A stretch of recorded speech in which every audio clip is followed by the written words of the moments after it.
1 Corinthians chapter 7. Now for the matters you wrote about, it is good for a man not to marry.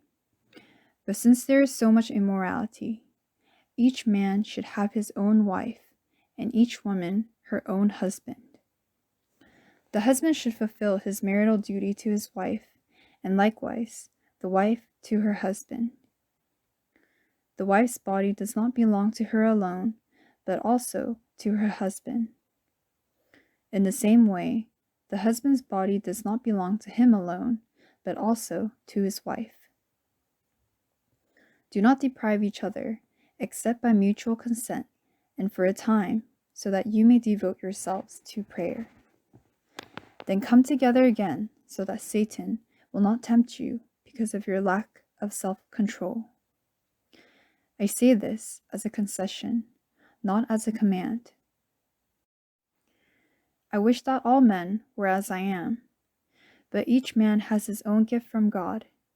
One has this gift, another has that.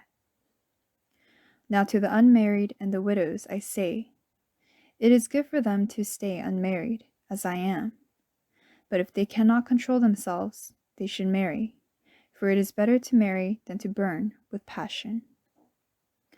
To the married I give this command, not I, but the Lord.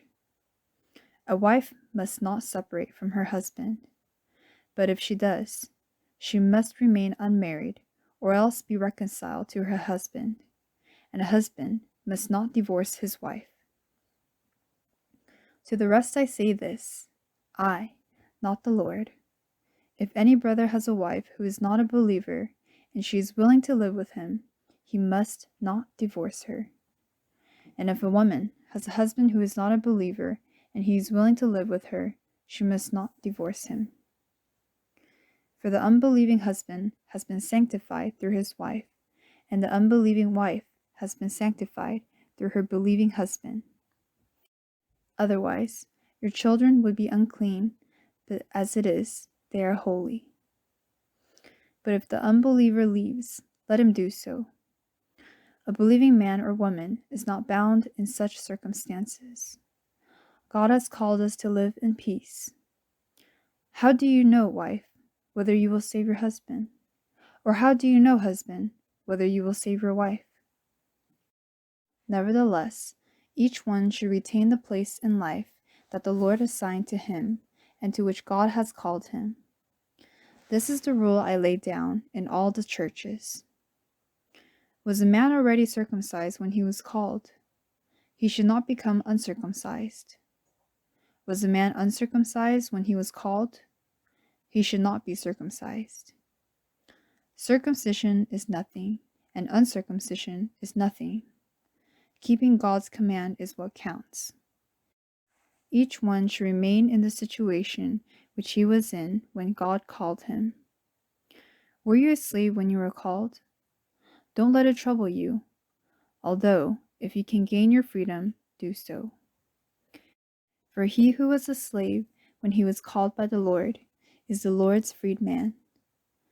Similarly, he who was a free man when he was called is Christ's slave. You were bought at a price. Do not become slaves of men.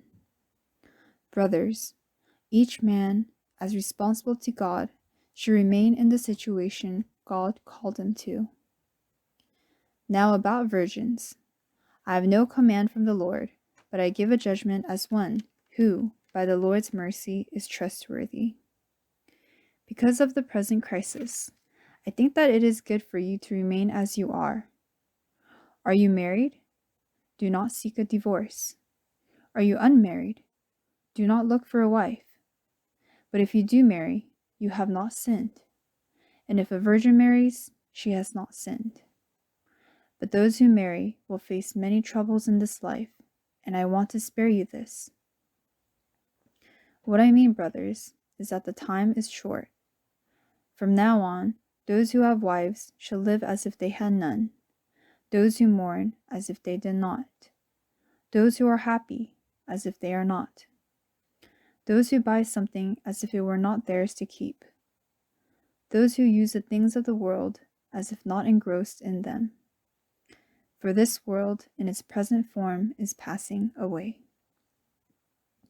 I would like you to be free from concern. An unmarried man is concerned about the Lord's affairs, how he can please the Lord. But a married man is concerned about the affairs of this world, how he can please his wife, and his interests are divided. An unmarried woman or virgin is concerned about the Lord's affairs. Her aim is to be devoted to the Lord in both body and spirit. But a married woman is concerned about the affairs of this world, how she can please her husband. I am saying this for your own good, not to restrict you, but that you may live in a right way in undivided devotion to the Lord. If anyone thinks he is acting improperly toward the virgin he is engaged to, and if she is getting along in years and he feels he ought to marry, he should do as he wants. He is not sinning. They should get married. But the man who has settled the matter in his own mind, who is under no compulsion but has control over his own will, and who has made up his mind not to marry the virgin, this man also does the right thing. So then, he who marries a virgin does right, but he who does not marry her does even better. A woman is bound to her husband as long as he lives, but if her husband dies, she is free to marry anyone she wishes, but he must belong to the Lord.